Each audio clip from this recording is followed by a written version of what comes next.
আমাদের অধিকারকে কেড়ে নেওয়া হয়েছে। তাই অনিবার্য ছিল 24-এর জাগরণ, তাই অনিবার্য ছিল তারুণ্যের জাগরণ। 2024 সালে তাই বাংলার তামাম ছেলেরা জেগে উঠেছিল।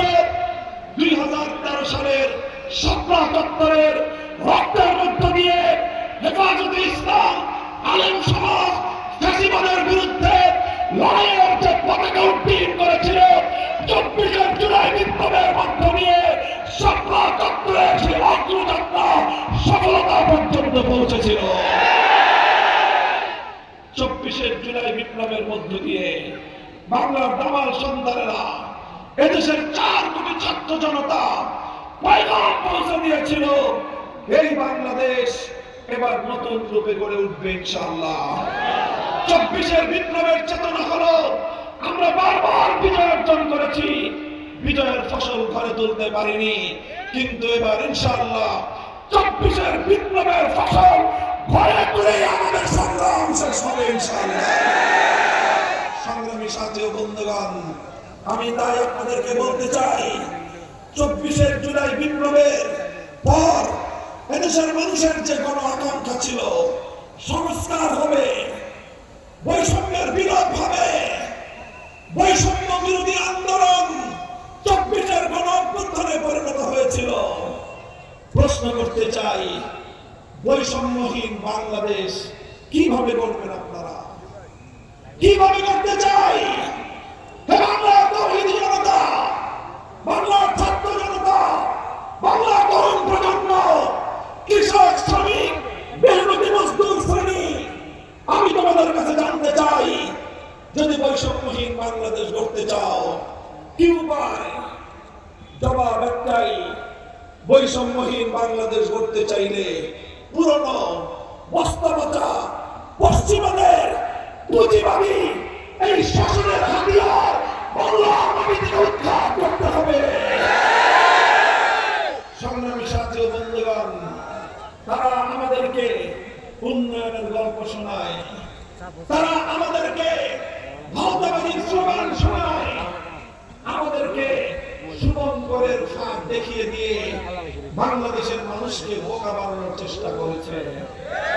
শুধু উন্নয়নের গল্প, মাথা পিছু আয়, পার ক্যাপিটা ইনকাম, গড় আয় বাড়ার গল্প শোনায়। কি আয়? কি আয়? গড় আয়। ইংরেজিতে বলে তারা পার ক্যাপিটা ইনকাম, মাথা পিছু আয়। মাথা পিছু আয় বেড়ে গেছে। সর্বশেষ অর্থ বছর 2024-25 অর্থ বছরে বাংলাদেশের মানুষের মাথা পিছু আয় কত জানেন? $2,820। বাংলাদেশি মুদ্রায় মাথা পিছু প্রত্যেক বাংলাদেশি নাগরিকের মাসিক আয় হলো 3,40,000 টাকা। কত টাকা? 3,40,000 টাকা। এই বিশাল জনসমাবেশকে আমি জানতে জিজ্ঞাসা করি, প্রশ্ন করি, এখানে কয়জন মানুষ আছেন মাসে 3,40,000 টাকা ইনকাম করেন? বলেন। বছরেই তো 3,40,000 টাকা কামাই করার মানুষ খুব কম। প্রশ্ন হলো, তাহলে এই যে গড় আয় 3,40,000, এত বিশাল ইনকাম কারা করলো? ভাই, ইনকাম করে অল্প কিছু মানুষ। গাজীপুর, এটা আমার শ্রমিক জনতার এরিয়া। জুলাই বিপ্লবের সময় গাজীপুরের রাজপথে আমার গার্মেন্টসের শ্রমিকরা, এদেশের শ্রমিক জনতা রক্ত দিয়ে ছাত্র জনতাকে সমর্থন দিয়েছিল।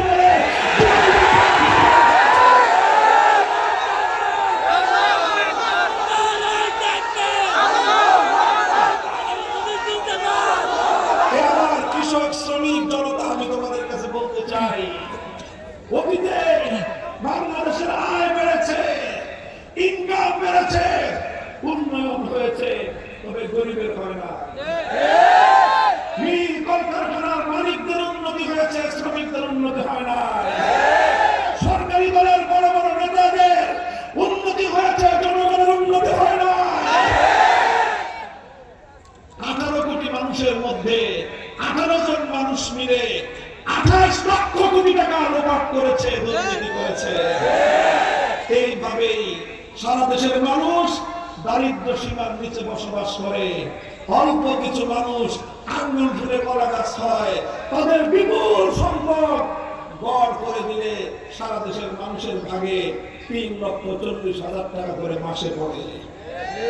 আপনি কামান মাসে 15,000, তাহলে আপনার 15,000-এর জায়গায় 3,25,000 টাকা প্রতি মাসে আপনার মাথার উপর থেকে তারা কেটে নিয়ে যায়।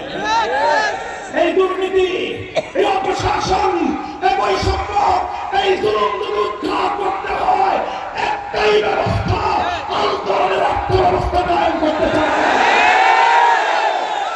আমি একটা কথা বলি, সময় কম, স্লোগান দিবেন না, সময় কম, স্লোগান দিবেন না।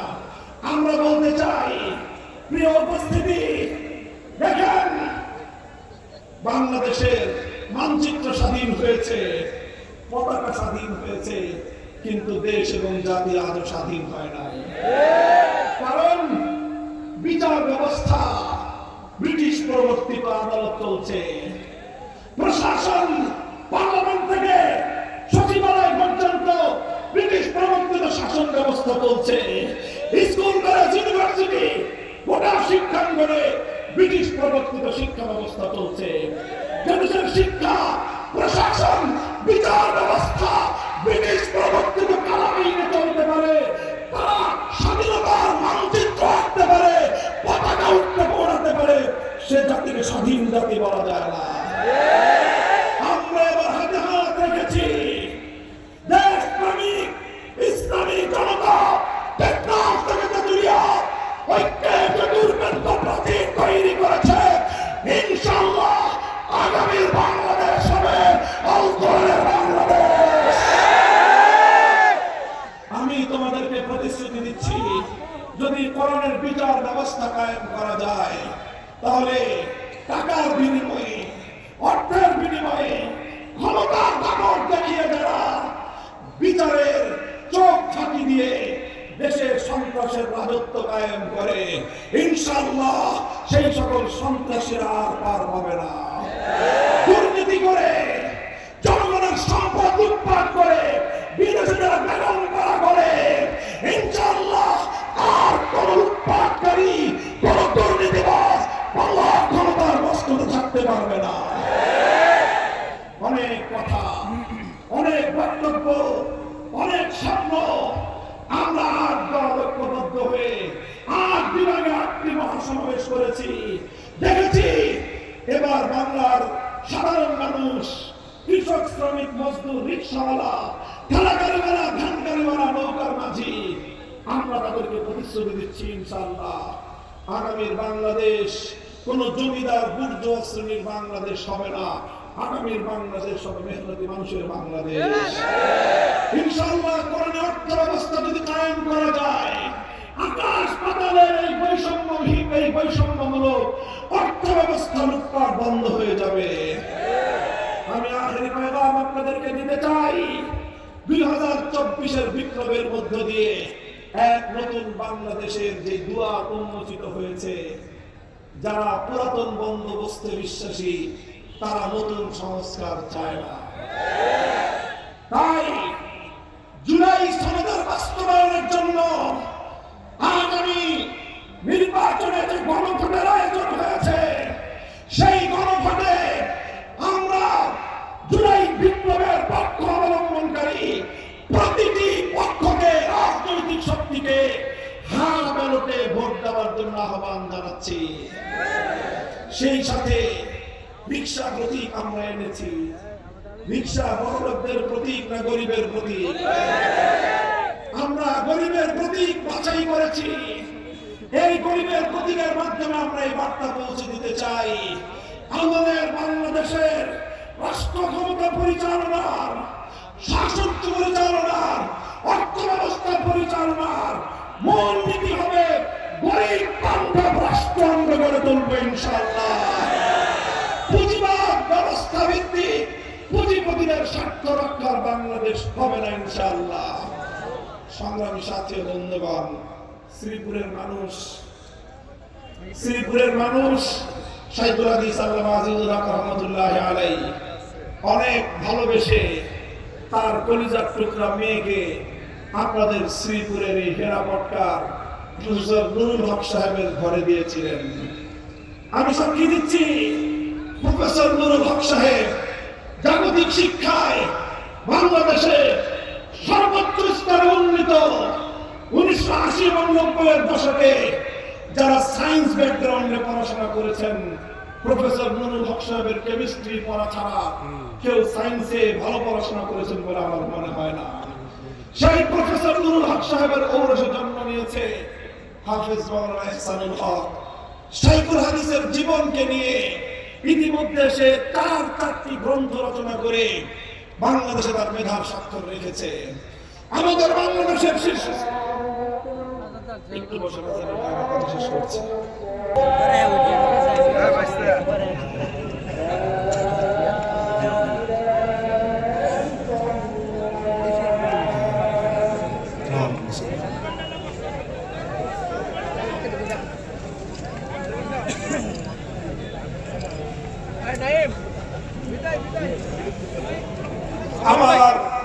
আমার দীর্ঘ কর্মজীবনের অন্যতম সহযোগী, আমাদের জামিয়া রহমানিয়া আরবিয়া থেকে প্রকাশিত মাসিক পত্রিকা মাসিক রহমানি পয়গামের সহকারী সম্পাদক, গুরুত্বপূর্ণ সকল দায়িত্ব পালনের মধ্য দিয়ে আমি আপনাদের কাছে বলছি, মাওলানা ইহসানুল হককে বিগত 15 বছর ধরে আপনাদের সেবা করার জন্য আমরা প্রস্তুত করেছি। আজ আমি তাকে তার হাতে আমার মেহনতি মানুষের প্রতীক রিকশা তুলে দিয়ে আমি শ্রীপুরের মানুষের সেবক এবং খাদেম হিসেবে তাকে নিয়োগ করে গেলাম। আমি বলতে চাই, তরুণ উদ্যমী উচ্চ শিক্ষিত এই প্রাণোজ্জ্বল বিপ্লবী ইহসানকে যদি আপনারা ভোট দিয়ে বিজয়ী করতে পারেন, আপনারা হয়তো বড় করে নেতা পাবেন না, আমি কথা দিচ্ছি আপনারা জনগণের সেবক পাবেন। রাতে দিনে সকালে সন্ধ্যায় জনগণের প্রতিটি সময়ে প্রতিটি প্রয়োজনে তাকে আপনারা ভাই হিসেবে সেবক হিসেবে আপনারা দুয়ারে উপস্থিত পাবেন। যে কোনো সময় তার সাথে টান টানলে মাথা আসে না, এই বাইকনারে ডাইলে তার মাথাকেও পাবেন ইনশাআল্লাহ। ইনশাআল্লাহ জুলাই বিপ্লব আমরা করেছি, রক্ত আমরা দিয়েছি, কামিল কাজল আমরা ভোগ করেছি, শপথ করছি আগামী বাংলাদেশে শহীদদের রক্তের চেতনায় নতুন বাংলাদেশ গড়ে ছাড়বো ইনশাআল্লাহ। এই বাংলাদেশে চাঁদাবাজি বরদাস্ত হবে না, লুটপাট বরদাস্ত হবে না, বৈষম্যের বাংলাদেশ থাকবে না, সাম্য ইনসাফ ন্যায়ের ভিত্তিতে একটি নতুন বাংলাদেশ, আলোচনার বাংলাদেশ হয়ে তুলবে। রিকশাওয়ালাকে ভোট দিবেন তো? রিকশা এবং ইহসানুল হককে আপনাদের কাছে আমানত রেখে গেলাম। ইনশাআল্লাহ আবারও দেখা হবে, বারবার দেখা হবে। যতদিন আমাদের সংগ্রাম, আমাদের বিপ্লব মঞ্জিলে মাকসাদ পর্যন্ত না পৌঁছে, আমাদের জীবনের প্রাণ এবং রক্ত থাকা পর্যন্ত এই পথে আমরা চলবো দুর্বিমার। নাসরুম মিনাল্লাহি ওয়া ফাতহুন করিব ওয়া আখিরু দাওয়ানা আলহামদুলিল্লাহি রাব্বিল আলামিন। সুবহানাল্লাহি ওয়া বিহামদিহি সুবহানাকাল্লাহুম্মা বিহামদিক আশহাদু আন লা ইলাহা ইল্লা আনতা আস্তাগফিরুকা ওয়া আতুবু ইলাইক। ইয়া হাইয়্যু ইয়া কাইয়্যুম বিরহমাতিকা নাস্তাগীস। সুবহান রাব্বিকা রাব্বিল ইজ্জাতি আম্মা ইয়াসিফুন ওয়া সালামুন আলাল মুরসালিন ওয়ালহামদুলিল্লাহি রাব্বিল আলামিন।